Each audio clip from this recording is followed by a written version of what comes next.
Greetings to one and all in the name of our Lord and Redeemer Jesus Christ. ఈరోజు మన ధ్యాన అంశము cross as divine solidarity. పాత నిబంధన కాలంలో యుద్ధాలు సంభవించినప్పుడు యుద్ధాలని రెండు దేశాల మధ్య లేకపోతే రెండు సైనిక బలగాల మధ్య యుద్ధంగా మాత్రమే భావించేవారు కాదు, కానీ రెండు దైవాల మధ్య యుద్ధముగా పోల్చేవారు. The war is between the God's.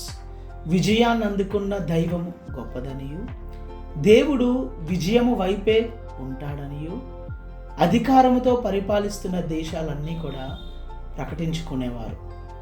అందుకే పాత నిబంధన కాలంలో ఎక్కువ ఎంపరర్స్ వర్షిప్ని మనము చూడగలము.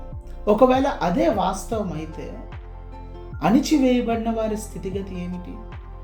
బలహీన స్థితిగతిలో నివసించే వారి పరిస్థితి ఏమిటి? ఈ ప్రశ్నలను మనం ఆలోచన చేసి చూసినట్లయితే వీళ్ళందరి అనుభవంలో కూడా దేవుడు వారితో ఉన్నాడని సిలువ ప్రకటిస్తూ ఉంది. దానిని వర్ణింపచేసే ఒక అంశము సాలిడారిటీ. సాలిడారిటీ అనే మాటకి సింపతి అనే అర్థం కాదు, పిటి అని అర్థం కాదు, లేకపోతే పార్టిసిపేషన్ అని కూడా మనము సంపూర్ణంగా భావించలేం. కానీ సాలిడారిటీ అనే ఒక మాటని ఒక డెలిబరేట్ ఐడెంటిఫికేషన్గా మనము చూడగలము.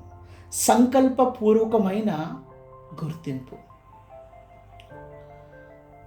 శిలువ మీద క్రీస్తు యేసు శ్రమలోనికి ప్రవేశపెట్టడం ద్వారా బలహీన స్థితిలో ఉన్న వారందరితో కూడా ఆయన ఐక్యపరచబడ్డాడు.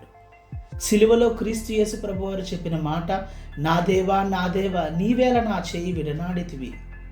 ఈ మాటకి సాదృశ్యము దేవుడు విడనాడిన అనుభవం మాత్రమే కాదు, కానీ ఆ దేవుడు బలహీనులందరితో కూడా ఐక్యపరచబడ్డాడనే ఒక విషయానికి ఒక సాదృశ్యం.